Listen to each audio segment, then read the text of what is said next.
मैं हूं अंकित अवस्थी और आप हैं मेरे साथ में रुपए के 91 की वैल्यू से पार हो जाने पर। जी हां साथियों, आज $1 के मुकाबले रुपए की कीमत गिरते हुए 91 रुपए आ गई। आप कहेंगे $1 91 रुपए के बराबर हो गया, इसमें गिरना कैसा? ये तो बढ़ना हुआ ना, 90 की जगह 91 हुआ। यानी कि अगर आप किसी वस्तु में वैल्यू बढ़ती देख रहे हैं तो इसे गिरना कैसे कहेंगे? बेसिक सा सवाल है। टमाटर का भाव बढ़कर के 10 रुपए किलो से 15 रुपए किलो हो जाए तो महंगा कहलाता है। तो ऐसे में तो सर टमाटर महंगा कहलाएगा। बिल्कुल, बस इसी को पकड़ कर चलिए। डॉलर पहले जहां 80 रुपए था, आज अगर वो 91 रुपए है तो डॉलर महंगा हो गया है। आपको डॉलर से मतलब नहीं होना चाहिए, आपको रुपए से मतलब होना चाहिए, क्योंकि हमारे देश की मुद्रा तो रुपया है। तो महंगा क्या हुआ? डॉलर महंगा हुआ। सस्ता क्या हुआ? रुपया सस्ता हो गया है। हमको ज्यादा रुपया खर्च करना पड़ रहा है डॉलर खरीदने के लिए। बड़ा बेसिक सा सवाल है, क्या खरीदना ही क्यों है? डॉलर क्यों खरीदना? हम तो रुपए में खुश हैं। हमारे कुछ माननीय मंत्रियों ने यह बयान भी दे दिया। अजी साहब, मैं तो किसी भी दुकान पे जाता हूं, मैं नाम नहीं लूंगा लेकिन आप देख लिए होंगे कि साहब मैं तो किसी भी दुकान पे जाता हूं, वहां तो मुझसे कोई डॉलर थोड़ी मांगता है, रुपया ही मांगता है। अब ये मंत्री महोदय का ज्ञान है, लेकिन इस ज्ञान की अर्थव्यवस्था को जरूरत नहीं है। असल जरूरत इसकी है कि देश के अंदर डॉलर बना रहे, क्योंकि अल्टीमेटली दुनिया में देश के बाहर डॉलर चलता है। दुनिया का 60% व्यापार डॉलर में चलता है। अर्थात अगर इंडिया को किसी दूसरे देश से सामान खरीदना है तो उसे डॉलर में खरीदा जाएगा। आपको माल बाहर से खरीदने के लिए रुपया में काम नहीं चलेगा। रुपया इंटरनल करेंसी है, ग्लोबल करेंसी के रूप में डॉलर स्वीकार्य है, उसको दुनिया स्वीकार करती है। आपको पेमेंट के अंदर डॉलर देना पड़ता है। बस इसी के चलते हमारा दुख यह है कि हमारे लिए डॉलर महंगा हो गया है। आसान रूप से कहूं तो साहब हमारे लिए इतना महंगा हो गया है कि अगर अब हमें कोई बाहर से सामान खरीदना पड़ेगा जिसका पेमेंट हमें डॉलर में करना होगा तो वह हमारे लिए और महंगा पड़ेगा। अगर ऐसा ही है तो आज के सेशन में जिक्र इस बात का कि आफ्टर ऑल सरकार कुछ कर क्यों नहीं रही है? रुपया इतना गिरा जा रहा है और सरकार कुछ कर भी सकती है कि नहीं कर सकती है? क्या डॉलर के अंदर रुपए को मजबूती से पकड़ कर नहीं बैठ सकती कि सुनो तुम ज्यादा नहीं गिरोगे, हम तुम्हें रोक लिए हैं? अच्छा, ये होता भी है कि भाई डॉलर वर्सेस रुपए की लड़ाई चल रही है, सर रुपया गिरता जा रहा है, रोक दीजिए ना सर, इसे यहीं पर रोक दीजिए। अरे भाई बस गिरना बंद करो यार, तुम रुको। आप में से कुछ लोग सोचेंगे कि सर रुपया तो जब हमारे देश की करेंसी है तो ऐसे में तो फिर रुपए को हम ही रोक देने चाहिए।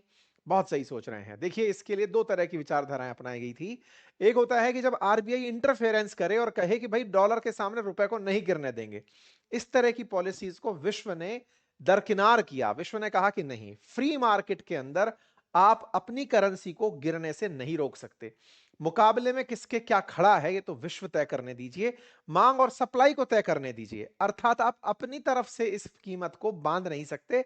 अगर आप इसे बांधने निकलेंगे तो विश्व आपका बायकॉट कर देगा, दुनिया आपके साथ व्यापार करने पर रोक लगा देगी। ठीक है, तो रुपए का गिरना रोका जा सकता है या नहीं?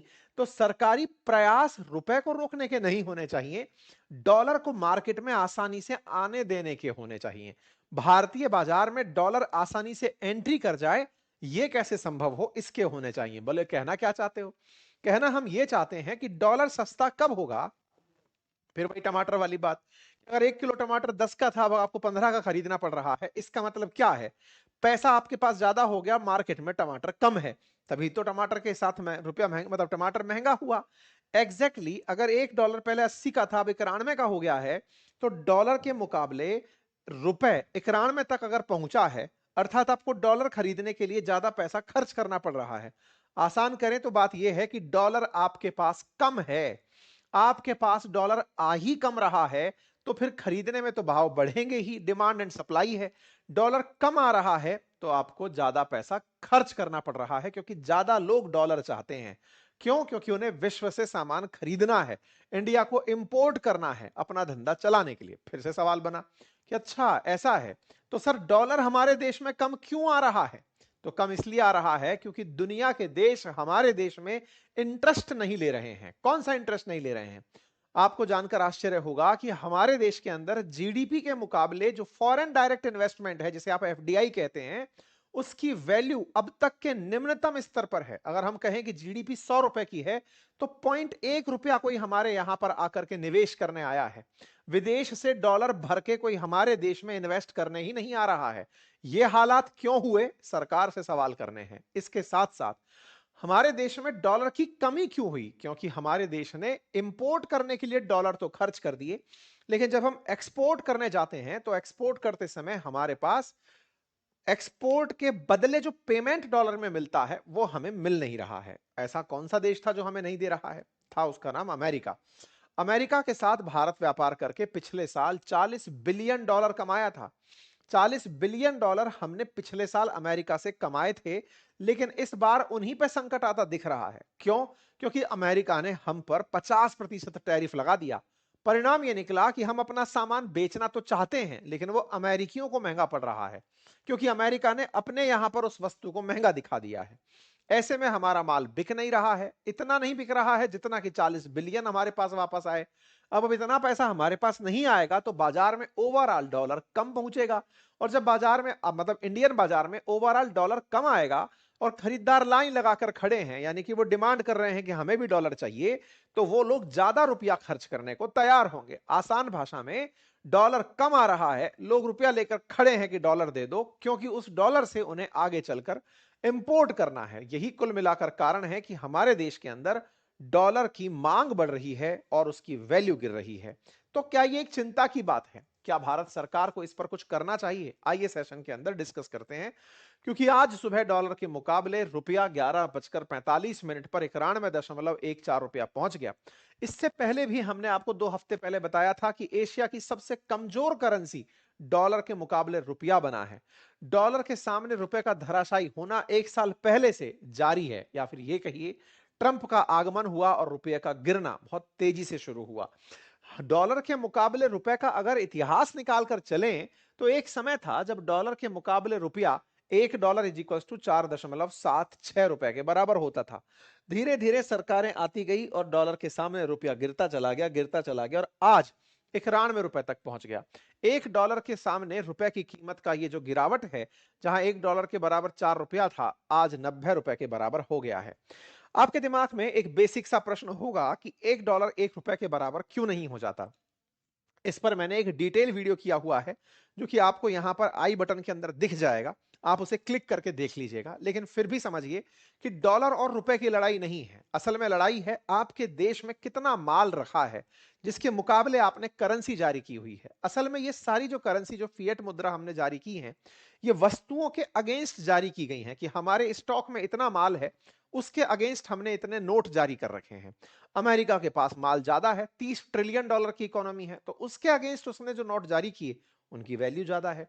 हमारे मार्केट में यानी हमारे माल में $4 ट्रिलियन का माल है, तो उसके मुकाबले जो हमने जारी किया, उसका माल उतना ही कम है। तो टेक्निकली हमारी जीडीपी वर्सेस उनकी जीडीपी में एक बहुत ही बेसिक सा अंतर यह है कि हमारे रुपए से जो खरीदी जा सकने वाली वस्तुएं हैं, वो उनके डॉलर से खरीदे जा सकने वाली वस्तुओं में अंतर है, इसीलिए इनके बीच में बड़ा अंतर दिखाई देता है। अब सवाल बनता है कि सर, इस साल का क्या हाल रहा? रुपया ने कितनी ज्यादा गिरावट दर्ज कराई और कितना गिरेगा रुपया? तो साहब, आप कहेंगे ये बढ़ तो रहा है, कहला रहा है कि गिर रहा है। बिल्कुल सही कह रहे हैं। एक साल में ये 6% गिर गया। 6% गिर गया से मतलब समझिए कि जहां 84 रुपए था मई 2025 में, आज वो 91 पे खड़ा है। 7 रुपया गिरा है, यानी कि एक तरीके से डॉलर 7 रुपए महंगा हो गया है।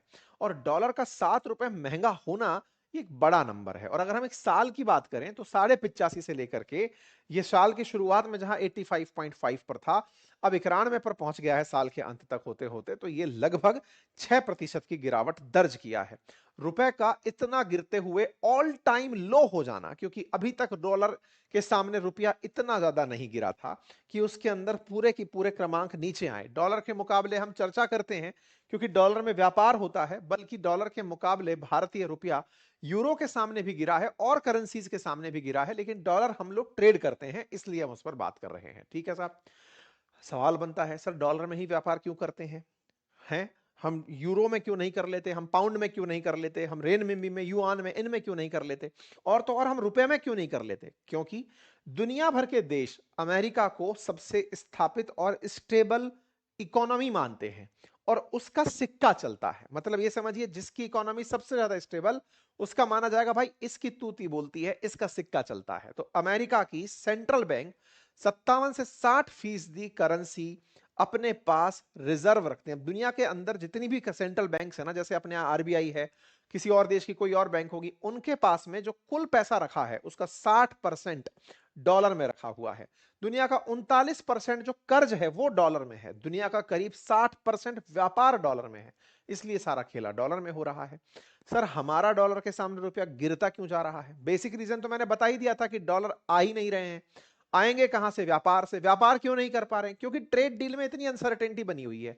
क्यों बनी हुई है? क्योंकि तय ही नहीं हो पा रही है ट्रेड डील। ट्रेड डील के होने के लिए, अमेरिका यूएस की ट्रेड डील होने के लिए पिछले 6 महीने से खबरें चल रही हैं, अब हो जाएगी, अब हो जाएगी। जैसे जून की खबर है ट्रेड डील हो जाएगी, इसके बाद में अक्टूबर की खबर है ट्रेड डील हो जाएगी, फिर नवंबर की खबर है ट्रेड डील हो जाएगी, दिसंबर की खबर है ट्रेड डील हो जाएगी, और अब खबर है कि मार्च तक हो जाएगी। तो भाई एक साल तो ट्रेड डील हो जाएगी में चला जा रहा है। इससे क्या है, निवेशकों के अंदर धैर्य टूट रहा है। सोच रहे थे डॉलर आएगा तो माल खरीदने का पेमेंट करेंगे, आ ही नहीं रहा है, तो जितना है उसको खरीदो, उसमें पैसा खर्च हो रहा है। ठीक है, इससे क्या हो रहा है कि सारा की सारा मामला हमारा गड़बड़ा रहा है। अब ऐसा क्यों हो रहा है, ट्रेड डील क्यों नहीं हो रही? काफी सारी चीजें हैं। अमेरिका के साथ में टैरिफ का मामला अचानक उन्होंने बढ़ाकर 50% कर दिया कि रूस से तेल क्यों खरीदते हो। अब हम कैसे ट्रेड डील करें? 25% पर ट्रेड डील करने गए थे, वो बढ़ा के 50% कर दिया। दूसरा, अमेरिका को फर्क नहीं पड़ रहा ना इंडिया के साथ ट्रेड डील हुई कि नहीं, लेकिन हमारे तो बहुत सारा फर्क पड़ गया, क्योंकि वो 30 ट्रिलियन पर बैठे, हम 3-4 ट्रिलियन डॉलर पर बैठे हुए हैं। 10 टाइम्स का फर्क है, तो बहुत ज्यादा फर्क हमको नहीं, उनको नहीं, हमको पड़ गया। दूसरा, कुछ चीजों को लेकर अमेरिका के साथ हमारी बन नहीं रही है। वो एग्रीकल्चर सेक्टर के अंदर डील चाहता है, हम कर नहीं सकते, हमारे यहाँ किसान आंदोलन फिर शुरू हो जाएंगे। दूसरा, अमेरिका चाहता है कि मैंने कहा वो सही है, ये बात मान लो। मैंने कहा तुम्हारा युद्ध रुकवाया, हमने कहा नहीं सर नहीं रुकवाया आपने। तो हम अपने आप को चाहते हैं कि स्वतंत्र दिखें, अमेरिका कहता है कि नहीं जो मैंने कहा है वो कर लो। तो हम अपनी स्वतंत्रता की कीमत चुका रहे हैं, हम अपनी संप्रभुता की कीमत चुका रहे हैं। तो क्या हमारे नेगोशिएशन के रास्ते बंद हो गए? नहीं, चल रहे हैं। उम्मीदें की जा रही हैं कि बातचीत का द्वार तो खुला ही रहता है, तो बोले मार्च तक हो जाएगा, ऐसा फिलहाल के लिए चल रहा है। दूसरा क्या हो रहा है ना, विश्व के देश जब भारत में अमेरिकी डॉलर नहीं आ रहे तो उन्हें डर लग रहा है कि विदेशी निवेशक रुकेगा कि नहीं रुकेगा। ऐसे में क्या हो रहा है कि जो फॉरेन इन्वेस्टर्स है, जो इंस्टीट्यूशनल इन्वेस्टर्स अपने शेयर बाजार में पैसा लगाता है, वो पैसा निकालने पर लग गया। आप सोचिए कि उसने इस दिसंबर महीने में 1 क्या बोलते हैं, 2 बिलियन डॉलर उसने बाहर निकाल लिया इस दिसंबर महीने में। कुल मिलाकर के अब तक 18 बिलियन डॉलर भारतीय बाजार से निवेशक निकाल कर ले गया है। विदेशी निवेशक 18.4 बिलियन डॉलर निकाल कर ले गया। इससे मतलब क्या निकला, यानी कि फॉरेन इन्वेस्टर जो है ना, उसको हमारे बाजार पर इंटरेस्ट नहीं आ रहा, उसको डर लग रहा है कि ये लोग पता नहीं कब तक डील करेंगे। तो ऐसे में अब विदेशी निवेशकों को हमारे देश में इंटरेस्ट कम आ रहा है, तो फिर यहां से पैसा निकालने का इंटरेस्ट ले रहे हैं। साथ ही साथ जो तेल और सोने की कंपनियां हैं, वो अपने यहां पर हेजिंग डॉलर में करके चल रही हैं। उन्हें लग रहा है कि तेल की कीमतें गिर जाएंगी, तो एक काम करो, जितनी गिरेंगी उतने के मुकाबले में डॉलर में इन्वेस्टमेंट कर दो। तो ये कुछ ऐसी चीजें हैं जिनके चलते गोल्ड रेट्स के अंदर, मतलब जिनके चलते डॉलर की कीमतों में कमी आ रही है। साथ ही साथ गोल्ड रेट जो है ना, उसके अंदर भी परिवर्तन देखने को मिल रहा है, क्योंकि गोल्ड में लोग निवेश ज्यादा कर रहे हैं। और गोल्ड चूंकि हम इंपोर्ट करते हैं, तो इंपोर्ट करने की वजह से हमारा बहुत सारा पैसा डॉलर के रूप में चला जाता है, क्योंकि गोल्ड खरीदने के लिए आपको सब्जी मंडी की तरह देश के अंदर से नहीं खरीदना है, बाहर से खरीदना है। उसके लिए पेमेंट डॉलर में हो रहे हैं, तो वो पेमेंट करने में फिर दिक्कतें आ रही हैं। ठीक है, अच्छा, इसके अलावा अगर आप देखें तो विदेशी निवेशक हमारे यहाँ डॉलर डालने आ नहीं रहा है। हालत यह है कि एक समय पर हमारे देश में जहां हमारी जीडीपी का 1.9% विदेशी निवेशक आया हुआ था पैसा खर्च करने, डॉलर देने, आज वो 0.02% है। हमारी जीडीपी के मुकाबले अगर 100 रुपए की जीडीपी है, तो 2 पैसा हमारे देश में लगाने आ रहा है।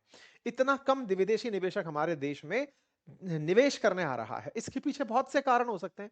सरकार के द्वारा ऐसी बहुत सी बाधाएं हो सकती हैं जिनको वो नहीं पाता, या पॉलिटिकल इंस्टेबिलिटी हो सकती है, या फिर कंपिटिटिव मार्केट किसी और देश का उसे अच्छा लग सकता है। और सबसे बड़ी बात जो हो सकती है, वो ये हो सकती है कि भाई उसे हमारे देश में ऐसी कोई कंपनी ही ना दिख रही हो जिसमें उसे लगता हो कि निवेश करना चाहिए, ताकि उसका पैसा बढ़ सके।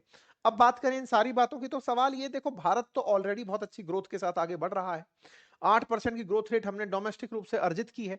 मतलब कंपनियां तो बढ़िया परफॉर्म कर रही हैं। सारा लेकर देखा जो पड़ा हुआ है, वो अमेरिका के सामने भारत की इमेज का पड़ा हुआ है। तो अमेरिका के साथ में जब भी कोई देश अटकता है, तो उसके यहां पर ये सारी की सारी दिक्कतें आती हैं, जो अपन देख रहे हैं। आज जो ईरान का हाल आप देखते हैं, वेनेजुएला का जो हाल देखते हैं, वो अमेरिका के साथ हुई राइवलरी का ही परिणाम है, जिसके चलते ईरान की करेंसी इतनी डिवैल्यूएट हो गई कि उन्हें अपनी करेंसी बदलनी पड़ी। वेनेजुएला में बोरा भर करके लोग सामान खरीदने जाते हैं। भारत के हालात ऐसे नहीं है, क्योंकि भारत सरकार ऑलरेडी नेगोशिएशन में लगी हुई है। लेकिन हाँ, ये जरूर है कि रुपए के अंदर आई गिरावट से हमें नुकसान होगा, क्योंकि हमारे देश में इंपोर्ट महंगे होंगे, तेल और सोने की कीमतें महंगी होंगी, महंगाई बढ़ सकती है, विदेश में पढ़ना लिखना महंगा हो सकता है, विदेश घूमना निवेश महंगा हो सकता है। ये तमाम चीजें हमारे देश में नकारात्मक असर डाल सकती हैं। सरकार क्या कर सकती है? देखिए, सेक्टोरल तरीके से अगर हम बताएं तो हमारे electronics, chemical, machinery, food, petrol, metal, transport, textile, jam और लेदर, ये वो तमाम डिपार्टमेंट हैं जिनमें इंपोर्ट बहुत ज्यादा होता है। इंपोर्ट ज्यादा होता है तो इंपोर्ट के बिल महंगे हो जाएंगे। ऐसे में हमारे यहां पर इंपोर्ट का परसेंटेज बढ़ने से प्रभावित ज्यादा होने लगेंगे, क्योंकि रुपये का डेप्रिसिएशन इन्हें प्रभावित करने लगता है। एक्सपोर्ट कम और इंपोर्ट ज्यादा होने से ये प्रभावित क्षेत्र होने लगते हैं। हमारे देश के अंदर भारत सरकार से क्या अपेक्षा की जा सकती है कि साहब, आप आरबीआई को बोल करके इस गिरते रुपए को रोक दीजिए ना। ऐसा रोकते ही विदेशी निवेशक जो और आना चाहता है वो दूर भाग जाएगा, इसलिए वो उसको नहीं कर सकते। तो हम सरकार से क्या अपेक्षा कर सकते हैं? यही कि आप किसी भी तरीके से डॉलर की खरीद सुनिश्चित करवाइए या एक्सपोर्ट बढ़ाइए। एक्सपोर्ट बढ़ाएंगे तो आपके पास में पैसा भर भर के आएगा। एक्सपोर्ट बढ़ाने के विकल्प में जो ताजा विकल्प हमारे सामने अमेरिका बैठा है, उसके साथ नेगोशिएशंस किए जाएं और उसके साथ नेगोशिएशन करके व्यापार को वापस से पुनः अपने रास्ते पर लाया जाए। दूसरा, और भी ऐसे ऑल्टरनेटिव देश तलाशे जाएं जहां हम अपना एक्सपोर्ट बढ़ा करके डॉलर अंदर ला सकते हैं। देश को एक्सपोर्ट पर फोकस करना होगा, डिप्लोमेटिक रिलेशंस को मजबूत रखना होगा, ताकि व्यापार में, व्यापारिक प्रतिस्पर्धा में उस देश के लोग चाइना के मुकाबले इंडिया का माल खरीदना प्रेफर करें। ये सारे प्रयास एक दिन में तो नहीं होते, लेकिन इसे करना बड़ी मजबूती से होगा। फिलहाल के लिए इतना ही। जानकारी पसंद आई हो तो साथियों से साझा करें। चैनल पर नए हैं तो सब्सक्राइब कर लें। बाकी आप लोग इस विषय पर क्या सोचते हैं, अपनी राय जरूर बताएं। साथ ही साथ इन्वेस्टमेंट से संबंधित नॉलेज के लिए बातें बाजार की एप्लीकेशन को भी आप यूज कर सकते हैं। वहां पर म्यूचुअल फंड्स और इन स्टॉक मार्केट से रिलेटेड कोर्सेज उपलब्ध हैं, आप जाकर उसे एक्सेस कर सकते हैं। Thank you so much.